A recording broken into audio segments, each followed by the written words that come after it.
Guys, nginenkinga, umyeni wami sithandane naye kusukela ngo-2013 kuze kube yimanje kuthe ngo-2022.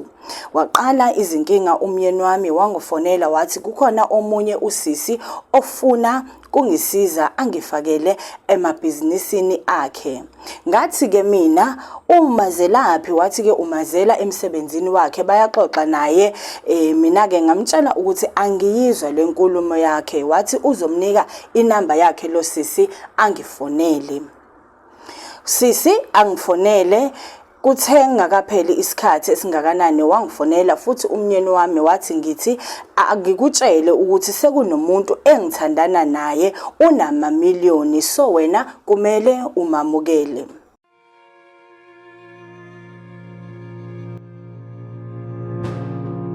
Dear Mabonakude, ngiyabingelela kuwena Lungelo Zulu nababukeli bakho. Ngicela ukuba anonymous. Dear ngiyabingelela kuwena Lungelo Zulu nababukeli bakho.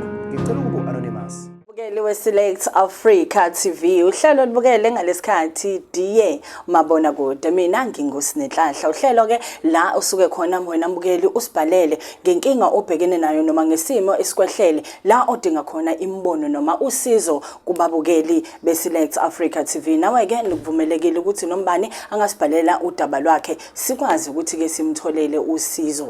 Ungakhohlwa ukusilandela enkundleni zokuxhumana sikhona uSelect Africa TV yonke indawo. Kanti ungene yena na YouTube, ulike, usubscribe, uphinde futhi ucommente. Udaba lwethu lwanamhlanje lufundeka kanjeni. Dear Mabonakude, igama lami angeke ngize ngikwazi ukulisho. NgingowaseSwatini kodwa ngishadele endaweni yaseShowe emndenini wakwaNtuli. Guys, nginenkinga, umyeni wami sithandane naye kusukela ngo-2013 kuze kube yimanje kuthe ngo-2022. Waqala izinkinga umyeni wami wangifonela wathi kukhona omunye usisi ofuna kungisiza angifakele emabhizinisini akhe. Ngathi-ke mina umazelaphi, wathi-ke umazela emsebenzini wakhe bayaxoxa naye. Mina-ke ngamtshela ukuthi angiyizwa le nkulumo yakhe, wathi uzomnika inamba yakhe lo sisi angifonele.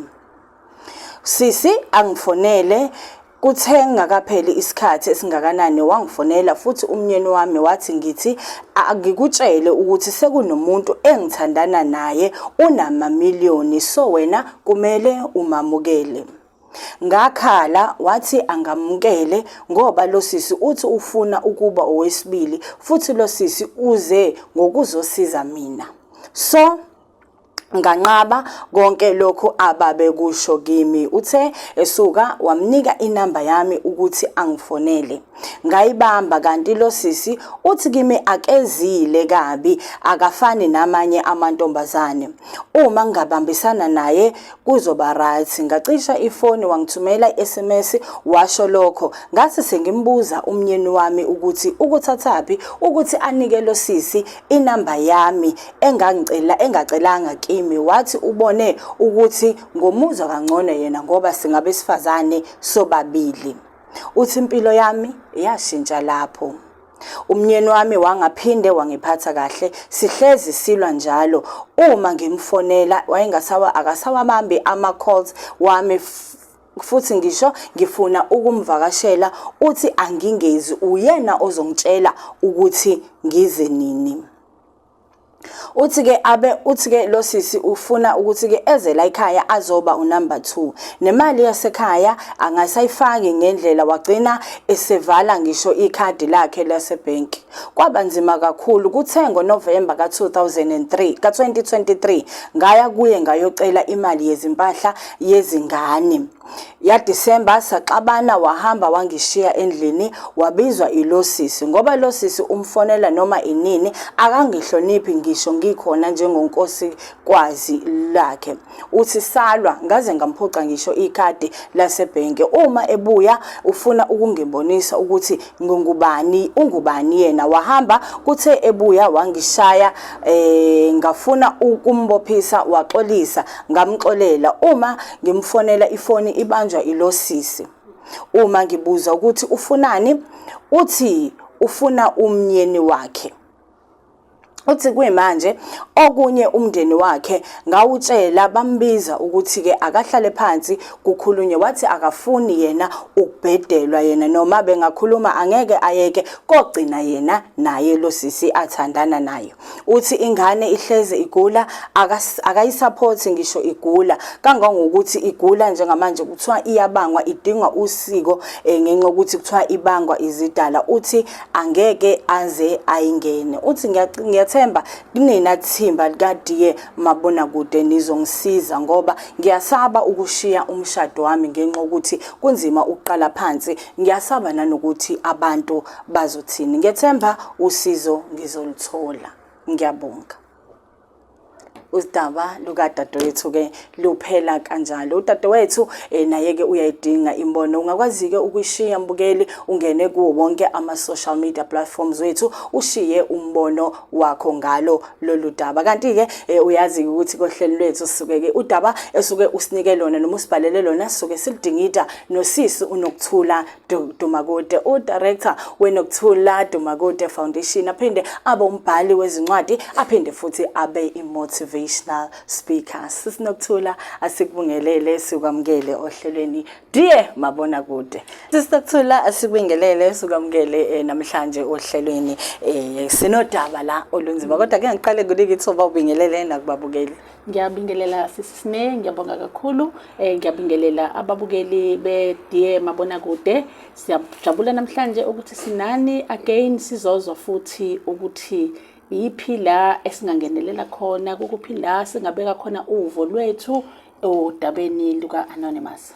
U-Anonymous sisinokuthula ungwaseswatini. Mhlawumbe ubonile ngisho ukufunda kwami bengekho lula ngenxa ezinye izinto uyibhale ngeSiswati. Uthi ke ubeshadile, ushadile usuke eSwatini emncane, washada nomyeni wakhe bahlangane ngawo unyaka ka2013, mayishada kuthe ngonyaka ka2022 uSibari wathola ke ukuthi ufonelwa umyeni wakhe ukuthi kunowesifazane othi unamamiliyoni kodwa manje ufuna baqale ibhizinisi. Uthe esalindele lokho wathi cha usisi wamamiliyoni lo ufuna ke njengamanje ukuthi azoba unkosikazi wesibili la ekhaya namamiliyoni akhe. Uthi ke nganqaba, uthi manginqaba kwabe ukumgcina kwami kumnyene akasondle la ekhaya akasangisupporti mangicela ukumvakashela sehleli udla amamiliyoni manje uma edinga usizo lokuthi cha phela unengane nengane iyagula kahle kahle nje usemneglectile akasayingeni nje ngempela indaba yakhe kangangokuthi ngisho ebizwa umndeni uyazi ukuthi mashadile ngesithemba ukuthi phela mase ngimbizela umndeni ubaba uzofika utheke nje labo abangiyeke phansi akayingeni nje indaba yabo abahlangani nami. Sithini esimene sikanje sesinokuthula? Yazi izinto zothando nezinto zomshado zibhlungu kakhulu. Awulise nje usathane uyayizonda kakhulu imishado. Okokuqala nje mangabe nishadile niye nithi siyohlukaniswa ukufa. Kuba khona leso simoke. Okuwukuthi noma ngabe kuthiwa isimo sinjani, mayinhlupheka ifika ayisho ukuthi hlukanani. So ke kudingeka ukuthi ubambelele. Siyabona lana ukuthi usisi ufikile wafika ngenxeba. Ufika uzomgabisela lo wesilisa and asikuza ukuthi uyamthanda. Kodwa sizwa nje elamamiliyoni. Okusho ukuthi uthando lapho mhlambe ngenza ukuthi alukho kahle. Kodwa ngenxa yokuthi umfike esesimeni sokuthi udinga imali wathatheka nalo wesifazane uyazi advertise ngemali. Sizoqala lapho nje. Ukuthi ufike lo wazogabisela omunye. Manje ke uAnonymous wethu ke ibhlungu ke lento ayive ibhlungu into yokuhlala kwi relationship ungasekho valued. Yes. Umuntu engasakwazi ukulalela because mangabe nithandana icommunication iyona ebalulekile. Manithandana fanele nikwazi ukuxoxisana nobabili. Fanele umunye asho ukuthi iziphi izimvo zami, ikuphi engikuthandayo, ikuphi engingakuthandi. So kubukeka la ngenxa yokubonelela lo onemali lo akasahlonishwa. Sekwenzeka isinoma kanjani. Usephila kwi toxic relationship okuyinto ebuhlungu kakhulu. Asifani ke singabantu omunye umuntu uyengakwazi ukubekezela athi mina I rather go. Kodwa mina angikaze ngam-advise umuntu ngithi divorce. Angikaze ngize ngifikelele kuleso simo. Kodwa ke indlela usisi aphila ngayo nangendlela okusekubhlungu ngayo kuyakuze kube advisable ukuthi kunokuthi lokuphila uzwa lobuhlungu ngoba uwena olimalayo. wena osekufanele manje ube no depression nayo yonke into. Kwasinye isikhathi ke kube advisable ukuthi awuhambe uye ekhaya kwesikhashana ukuyopholisa ikhanda ubone ukuthi lo muntu uzimisele kangakanani ngale relationship. Sisinokuthola uthi ngicabanga ukuthi into esilimaza sonke singabantu. Abantu bazothini. Uyasho egcineni uthi inkinga yami ngidinga usizo ngoba ngiyasaba nokuphuma lomshado ngoba ngisaba nokuthi abantu bazothini bazongithatha njengesahluleki. Iqiniso lithi uyakholwa Sisinokuthola awukholwa umuntu.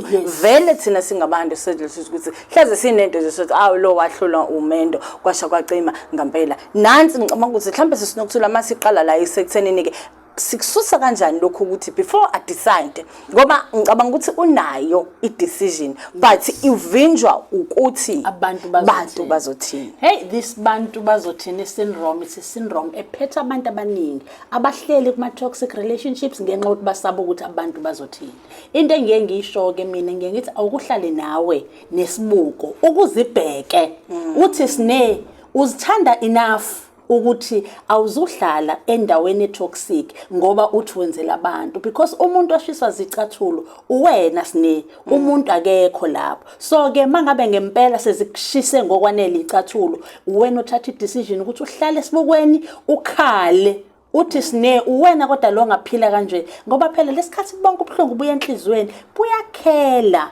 Ngiyakubona nje okwe-anger okungayakha kodwa even emzimbeni kunento okuyenzayo. So ke uwena ozibukayo ukuthi mina ngimthanda ngokwanele usine ukuthi usine ngeke aze afele endaweni. I rather ngithi ukushenxa kancane ke ngezitholela ikhosombana lami ke ngihlale ke ngibuyisa ingqondo. Even ukuthi awuka divorce kodwa nje kuyasiza ukuthi ukube ku separation uzifune uzithole because uma ngabe esephuma ngebhokisi elokedeni ukuthi abantu bazothini uyena umuntu obulalekayo and nalomuntu sahamba kungcono ke omunye umuntu uye kukhulekele athi inkosi ngicela ukudlulisa enhlizweni yami kuthi noma kwenzeka kodwa uthola ukuthi use at peace. Uyazi ukuthi uyaba at peace ungekho peace ungenayo peace kodwa ube at peace umkhipha umuntu afane nomuntu onga exist empilweni yakho. So ke bayifew abantu abakwazi ukwenza lokho but there are people abenze njalo ukuthi no what angisafuni ke manje kungishaye enhlizweni ngicela inkosi ungenze ngibe ne peace emphefumulweni abe ngathi aka exist ahlale lapha yakube ngathi aka exist ngihlale la mina ungenze ngihlale la kodwa ngibe ne peace emphefumulweni. Ileyo into efunakalayo sine ngoba njengoba ehleli ethi abantu bazothini uhlele ebuhlungweni kodwa manje ucabangela abantu. Mangabe ukuthi ngelinye ilanga uyahamba abantu bebe laphi naye because abantu bebe bethi wawungasho ngani. That's the only thing esho abantu mangabe sekonakela. Hawu wawungasho singani sine wawuthuleleni kodwa futhi mawukhuluma uthola ukuthi few abantu abazokuzwela. So it's very important ukuthi yena kahlale naye phansi akhanselishe yena ahambe futhi ayofuna usizo.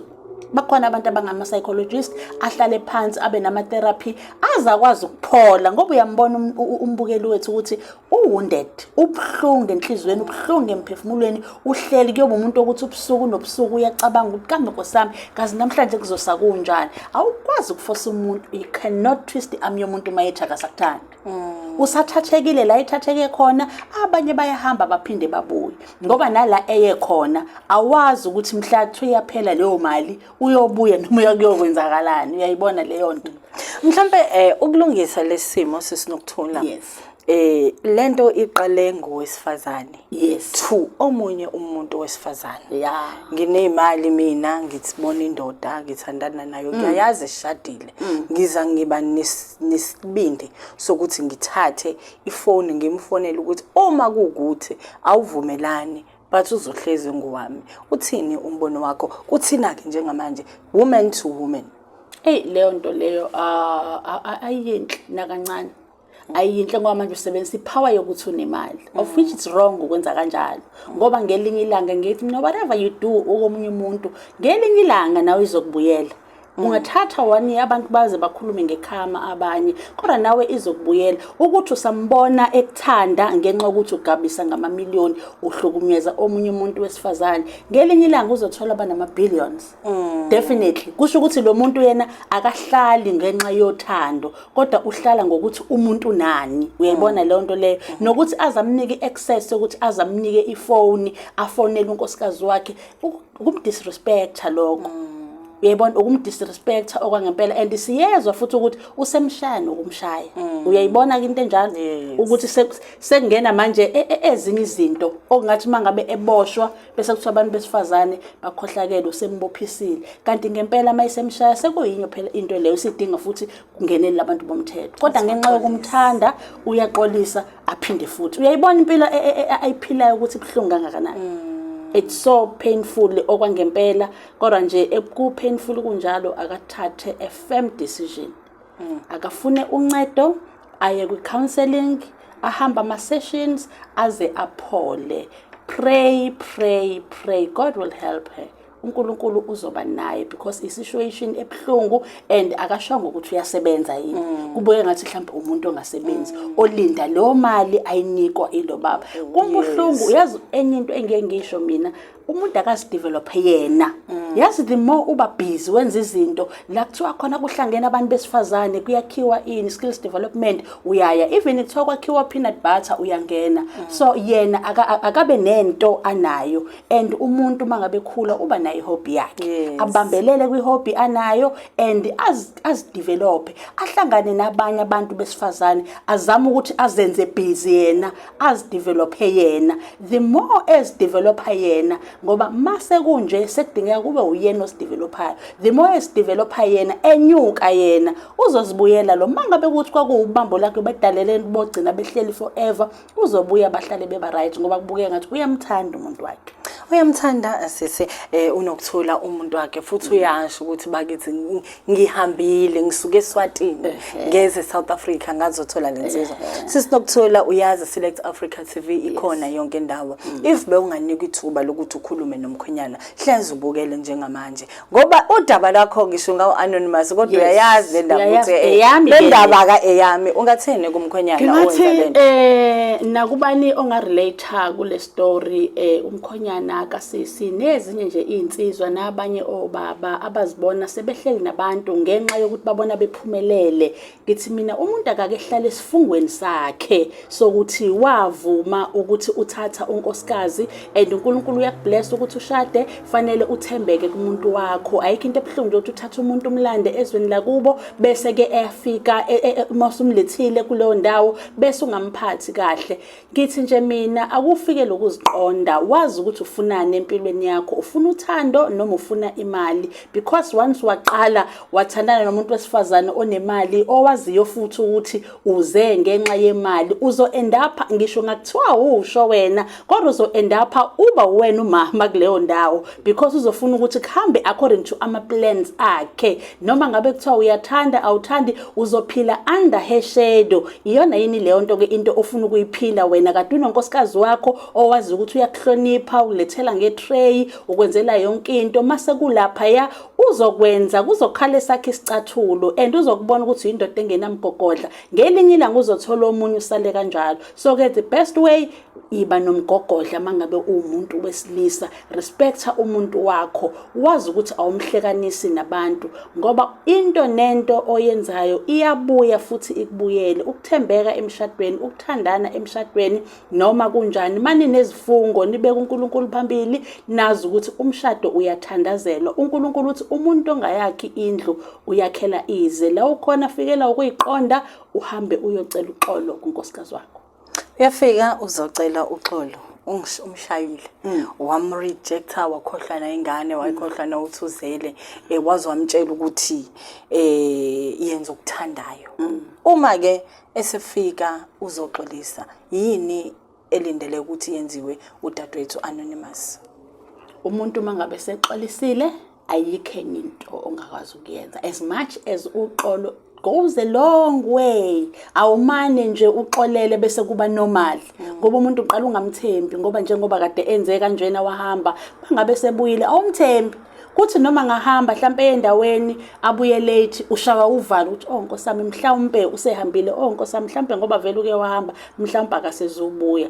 kodwa nje okubalekile ukuthi i relationship nineseke manje ke nikhuleke nobabili because ukwazile ukuhlala wamlinda and wazitshela ukuthi awuzuhamba fanele uqole sincerely ngoba akusizi nokuxola uqola uhalf uqole kodwa futhi uloku samkhumbuza ukuthi wena wake wahamba leyo nto lefana nokuthi awuxolile ku-end up iba toxic ke futhi leyo nto leyo umuntu uma umxolela esebuyile waxolisa yikho ukuthi uqolo uyalikhulekela because uqolo lunzima and njengoba ngisho ukuthi akuyona into ka overnight lena yinto eyiprocess ngoba nawe usukuhila so ke nalo ofikayo ozocela uqolo kudingeka aziprove-ke phela ukuthi yes celile uqolo ngikonile akavuma ukuthi ukonile kubonakale ngezithelo azobezenza ukuthi wow ngizimisele ngempela ukuthi le relationship iye phambili ngizimisele abonakale nje sekuthatha hawu niyahamba naye niyitolo abonakale ekuthatha hawu niyahamba naye uyokushophela ngelilanga angithi uzama ukuyakha lento ekade sihambile niyahlala niyacommunicate azibonakalisa ukuthi uyaxolisa ngempela eve sinenhliziyo ezilula ezithambile xolelayo ezikwaziyo futhi nokukhohliseka kalula ukufica nje umuntu ekuthengele nje ubasket wamafruit nje kuphela akulethele ukuthenga imbali nje akuhambisele lokho kuthina kuba into enkulu kodwa ke umuntu fanele athembeke kuyena aqolise okwangempela bese futhi yathembeka mhlawumbe sisinothona before sivale la kunanomntwana omncane banomntwana othintekayo mhlawumbe noma engakuvezanga ukuthi ungakanani kodwa ugcine seyithola nomntwana esegula njalo ehlenyuka naye yedwa manje kangokuthi ke uze waveza ukuthi ke nomntwana akaphili ngenxa yesimo sabo nanabantu abadala kunanolaka labantu abadala mhlambe kuleso simo somntwana ungathini khona ngaphambi kokuthi sivale nakuba leso mhlambe kungaba istory sophinde sikhulume nase behind the scene ngoba mangabe siphila sinezinto esikholelwa kuzona singabantu naye ukholele ukutheni bayambanga abantu abadala bayambanga kanti nje okubalulekile la ukuthi ingane ekhulela kwi-environment vele la kungena peace kungena joy vele ingane ayilithola uthando ungane ungathola uthando kumama ungathola uthando kubaba kwaloko ingane kuyayikhubaza bese kuya ngebelief system yomuntu ke nosathane bese yangenelela kathi hayi wena vele nje ubaba wakho njengoba engekho kudingeke ngathi usufaka isiphandla yet at the end of the day ingane mawuyidedicate kuNkulunkulu awunayo imali yembuzi awunayo imali yenkukhu ingane mawuyidedicate kuNkulunkulu uNkulunkulu it's free uza kuyithi nkosami lengane ngicela ukuyidedicate la kuwe wena uyakwazi ukulapha zonke izifo then uNkulunkulu ubese ngenelela eyamsiza umuntu but ke kujourney sizohamba nayo anonymous sibe sicela uNkulunkulu ukuthi amkhulise ngoba njengoba kunjena nje the only person anayo uNkulunkulu because akashiyani yena ke motivation speaker wethu usesinokuthola ke ekhuluma naye nawe ke mbukele ungawubeka umbono wakho noma ke udveze nje usizo lakho la angasizakala khona lokho uzokwenza kanjani na ukuthi ungene lapha ku YouTube ungene ku comment section yethu ucommente ngalo lona lolu daba luka anonymous sisinokuthola mhlambe ke awakho nje ukugcina ngaphambi ukuthi ke sidvale udaba lwethu awugcina nje nginga-advise kakhulu kuma-relationships usathana ungenelele kakhulu kuma-relationships usathana uyawazonda kakhulu ama-relationships ngithi nje mina abantu bafunde ukuthandana abantu bafunde ukuthembana abantu ababe nayo ungabi nako ukuthi ngimthanda umuntu ngoba ake ube nomuntu wakho kukuhle kukubi wazi ukuthi uzobambelela bese kuthi labantu abagabisayo ke bathi bazofuna abantu babantu it's very wrong ake sikuyeke lokho angibe yi-sisters keeper akuthi mangabe unenkinga ngikwazi mina ukulungisa kuleyo nkinga ngingahaleli okwakho onako ngifise kube okwami if nje singaphila kanjalo singaphilisana sonke siphilisane kahle abantu besifazana ngeke bathandane mawubona umuntu womuntu umbuke umhloniphe umjabulele umuntu ukuthi uhappy ku relationship yakhe ungajabuleli ukuthi lo relationship ngaba eyakho so nje angathi singathandana sonke bese siyawahlonipha ama relationship bese ke futhi sikufunde ukuthi si respectane si-communicate kuma-relationship ethu siyanithanda nonke Select Africa TV DM Mabonakude engathi singaqhubeka sithandane sihloniphane Uyena-ke usisi uNokuthola. Sisinokuthola siyabonga kakhulu-ke ngesikhathi sakho naso osukwini namhlanje. Sithemba ukuthi u-Anonymous kuningi akufundile futhi-ke nisazoqhubeka nikhulume naye. Yes, thank you.